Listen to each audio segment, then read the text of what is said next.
Good morning, everyone. Welcome to Ravi Super Classes. Dear, today is 16th of August 2020. We will cover today computer related question. Dear, आज 16 अगस्त 2020 है। आज हम लोग computer से related कुछ important और आज जो सीरीज चल रहा है ये एक्सेल का सीरीज चल रहा है। और जितने भी मैंने क्वेश्चन प्रीवियस वीडियो में मैंने कराया है कहीं ज़्यादा इंपॉर्टेंट क्वेश्चन है। और सभी क्वेश्चंस आपके अपकमिंग एग्ज़ाम्स जो भी कॉम्पिटिटिव एग्ज़ाम्स की तैयारी करते हो या नहीं भी करते हो ना, तो आपको बेसिक कंप्यूटर आना ज़रूरी होता है। यानी एक्सेल क्या होता है, टूल्स क्या होता है, पावर पॉइंट क्या होता है, माइक्रोसॉफ्ट क्या होता है, जितनी चीज़ें मैं बोल रहा हूँ ना, डीसीए क्या होता है, टैली क्या होता है, जितनी चीज़ें मैं आपको बता रहा हूँ सभी चीज़ें सीखना ज़रूरी होता है। सो बेसिक के भी लिए भी और कॉम्पिटिटिव के लिए भी ना आपको जानना ज़रूरी होता है। कहीं भी रहोगे लाइफ में ना, कंप्यूटर आपके साथ रहेगा, सीखना ज़रूरी होता है, राइट।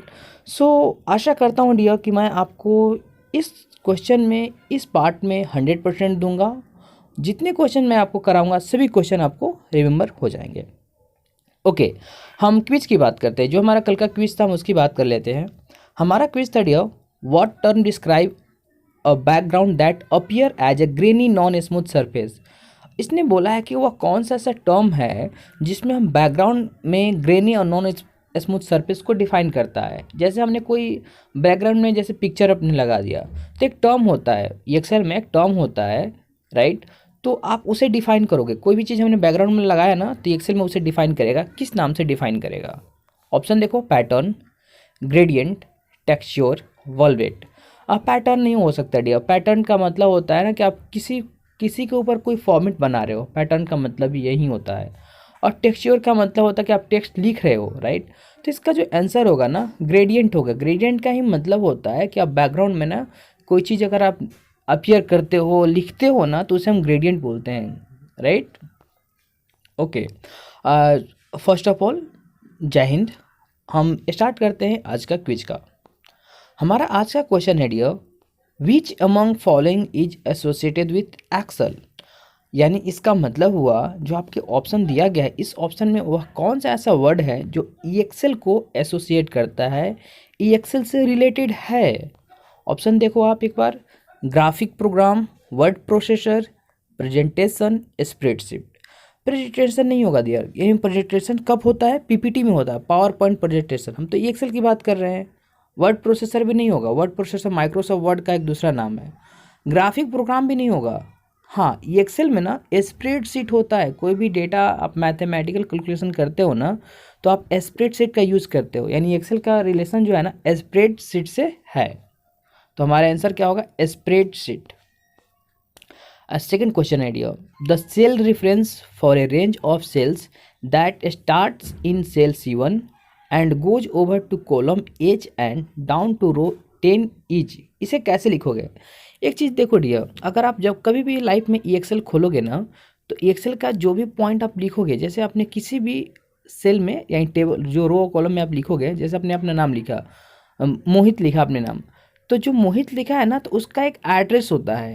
यानी कॉलम को C1 बोलते हैं EXL में, और रो को R बोलते हैं। तो इसने बोला है कि EXL में अगर आप कोई चीज़ को स्टार्ट करते हो C1 से, यानी कॉलम C1 से स्टार्ट करते हो और जाते हो कहाँ, R10 तक जाते हो, तो उसे कैसे लिखोगे EXL में, राइट।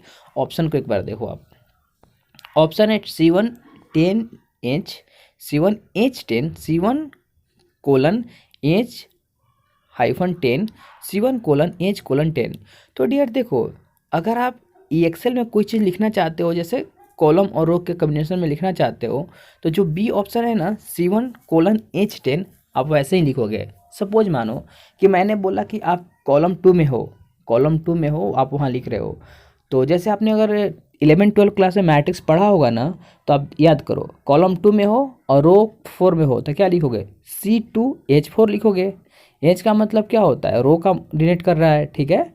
तो C2H4 लिखोगे आप, राइट। तो वैसे ही लिखा C1:H10 हम लिखते हैं इसे। ये फर्स्ट C और D आंसर गलत है, ऐसे नहीं लिख सकते हो आप। ओके, हमारा थर्ड क्वेश्चन है, you can convert existing EXL worksheet data and chart to HTML document by using the. आप अपने ना EXL वर्कशीट और डेटा चार्ट को ना HTML डॉक्यूमेंट में कैसे कन्वर्ट करते हो? समझ पा रहे हो? ये एक्सेल वर्कशीट है, यानी कोई आपने स्प्रेडशीट बनाया है और एक चार्ट बनाया, चार्ट का मतलब होता है पाइवट टेबल आपने बनाया है, तो आप इसे HTML डॉक्यूमेंट में कैसे कन्वर्ट करोगे? ऑप्शन देखो, HTML का फुल फॉर्म क्या होता है? Hyper text markup language. एक बार ऑप्शन देखो, internet assistant wizard, internet wizard, import wizard, export wizard. तो इसका आंसर जो होगा डियर, इंटरनेट असिस्टेंट विजार्ड होगा। इंटरनेट असिस्टेंट विजार्ड से ना आप क्या करते हो, आप अपने एक्सेल डॉक्यूमेंट को, वर्कशीट को, चार्ट को ना HTML में कन्वर्ट करते हो। हमारा नेक्स्ट क्वेश्चन है dear, to create an interactive pivot table for the web you use A Microsoft office web component called. आप पाइवट टेबल क्रिएट कर रहे हो वेबसाइट के लिए। वेब का मतलब क्या होता है? वेबसाइट। जैसे आपने फेसबुक नाम सुना होगा, राइट? आपने कोई कंपनी का भी नाम सुना, अमेजोन का नाम सुना, फ्लिप का, ये सब क्या है? वेबसाइट, ई-कॉमर्स कंपनी है। तो आप एक पाइवट टेबल बना रहे हो वेबसाइट के लिए, और आप उसमें क्या कर रहे हो? यूज करो माइक्रोसॉफ्ट ऑफिस वेब कंपोनेंट को यूज़ करो। माइक्रोसॉफ्ट ऑफिस समझ रहे हो क्या होता है? माइक्रोसॉफ्ट ऑफिस का मतलब होता है कि आप उसमें कुछ डॉक्यूमेंटेशन काम कर रहे हो, राइट? आप तो उसे क्या कहोगे?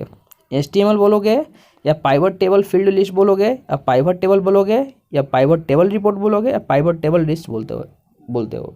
तो डियर HTML नहीं होता। HTML का मतलब होता है हाइपर टेक्स्ट मार्कअप लैंग्वेज, और यहाँ वेब की बात कर रहा है। पाइवट टेबल फील्ड लिस्ट नहीं होगा। फील्ड लिस्ट का मतलब होता है कि आपने एक छोटा लिस्ट बनाया है।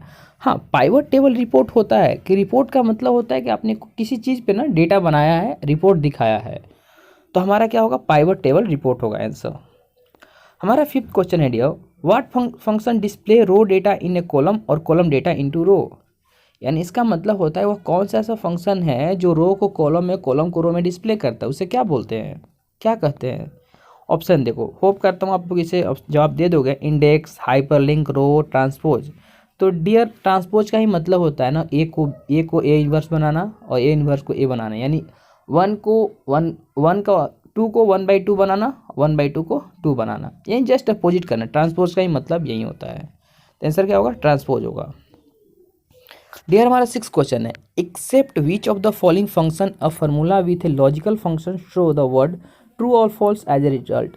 एक लॉजिकल फंक्शन होता है जो ट्रू और फॉल्स को ही देता है, उसे क्या बोलते हैं? ऑप्शन देखो आप, नॉट, नॉर, इफ, एंड। तो इफ़ में ना केवल जैसे इफ़ हमने लिखा if A greater than B, यानी ये ट्रू या तो फॉल्स होगा। यानी अगर मान लो ए का वैल्यू हमने 10 दिया है, बी का वैल्यू हमने 5 दिया है, और हमने लिखा A greater than B, if A greater than B, इसका मतलब क्या हो? इफ़ 10 ग्रेटर देन 5, यानी क्या है? ट्रू है ना। अगर ट्रू होगा तो ट्रू देगा, फॉल्स होता फॉल्स होगा। तो इफ़ एक ऐसा स्टेटमेंट है जो ट्रू और फॉल्स देता है। डियर हमारा 7th क्वेश्चन है, माइक्रोज can be executed from which of the following menu. Micro जो होता है ना वो किस मेन्यू से एग्जीक्यूट करता है? Format, home, insert, tool.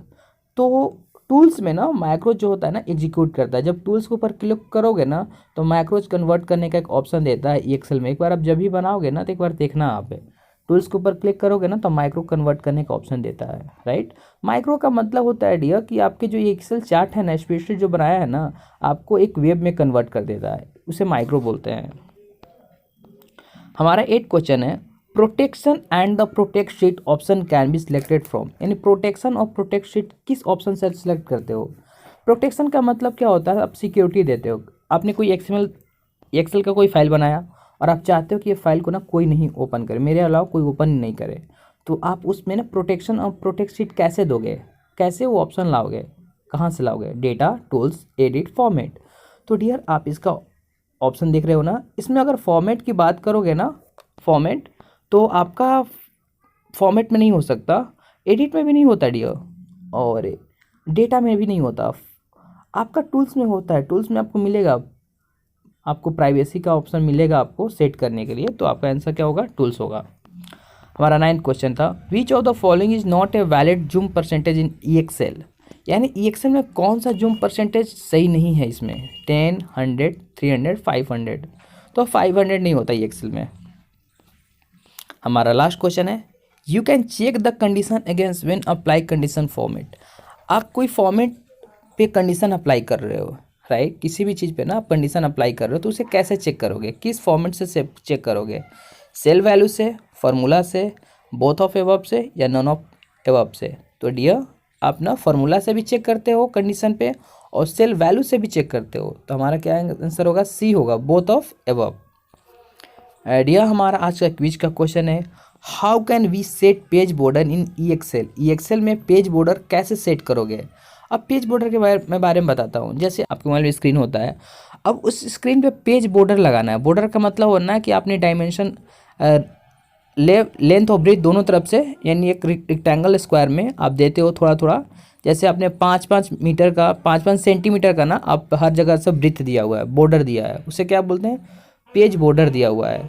तो आप कैसे उसे सेट करोगे, क्वेश्चन पूछा आपसे कैसे सेट करोगे, आप ऑप्शन चेक करो और आप मुझे कमेंट बॉक्स में जवाब दो। Thank you so much everyone, please like, subscribe and share this. I wish for a better future.